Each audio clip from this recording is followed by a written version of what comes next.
The voice beneath the floorboards. Horror narration script. Some doors are locked for a reason, and some warnings are not meant to be ignored. This is the story of Daniel, a man who discovered something beneath an old farmhouse, something that should have stayed buried forever. Daniel thought it would be an easy job. A quiet farmhouse. A few days alone, some extra money, that was all. The elderly couple who owned the house were leaving town for a week and they needed someone to watch the property. Before they left, the old man stopped at the front door. He looked Daniel straight in the eyes and said, "Whatever you hear after midnight, don't answer it." Daniel laughed. He thought it was just an old man's strange superstition, but 3 nights later he learned the truth. 12:17 a.m. The farmhouse was completely silent. No cars, no neighbors, no sounds except the wind moving through the fields. Then, knock, knock. knock. Daniel opened his eyes. The sound didn't come from the door, it came from underneath me! Beneath the floorboards, he slowly looked down. Probably just the pipes, he whispered, but then he heard something else. A voice, soft, weak, terrified! Can you hear me? Daniel froze! He searched the entire house. Every room, every corner.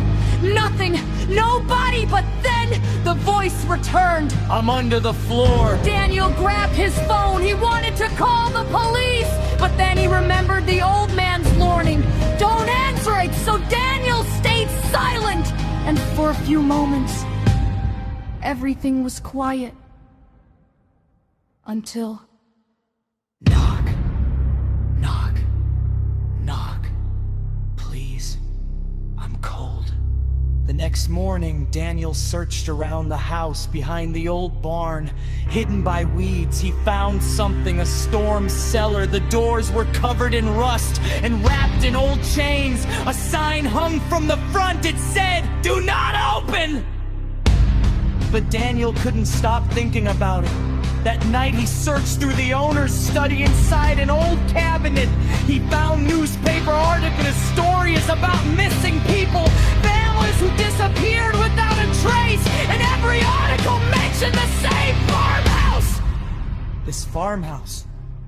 No bodies, no evidence, just empty houses and missing people. Daniel grabbed a pair of bolt cutters, and before he could change his mind, he opened the cellar.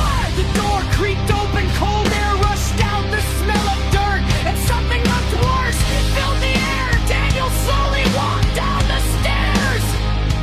Step by step by step. At the bottom was a small room, empty except for a wooden chair. And footprints in the dirt.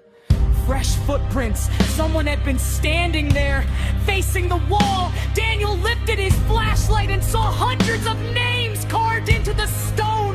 Names of people who had disappeared. Then his flashlight moved lower, and he saw something that made his blood run cold.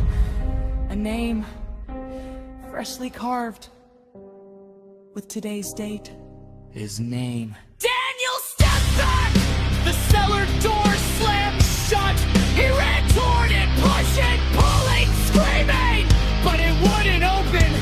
Then 3 knocks came from above. Knock, knock. Daniel stopped. Because the sound wasn't coming from the door. It was coming from behind him. A voice whispered into his ear, "To his." Daniel slowly turned around. A chair was moving back and forth, back and forth! Someone was sitting in it. A woman. Her skin was pale, her hair covered her face, and she was smiling, but her mouth wasn't moving. The flashlight flickered. Once, twice, then went out. The next morning, the elderly couple returned. The farmhouse was empty. Daniel was gone. His phone was still there, his keys, his wallet, everything except him. The couple locked the cellar again, just like they had done before. And that night, at exactly 12:17 a.m., 3 knocks came from beneath the floor. Knock! Knock! Knock! Then a man's voice whispered, "Can anybody hear me?" The old woman closed her eyes. A tear rolled down her cheek and she whispered, "I'm sorry." Then she turned off the lights and waited for the knocking to stop.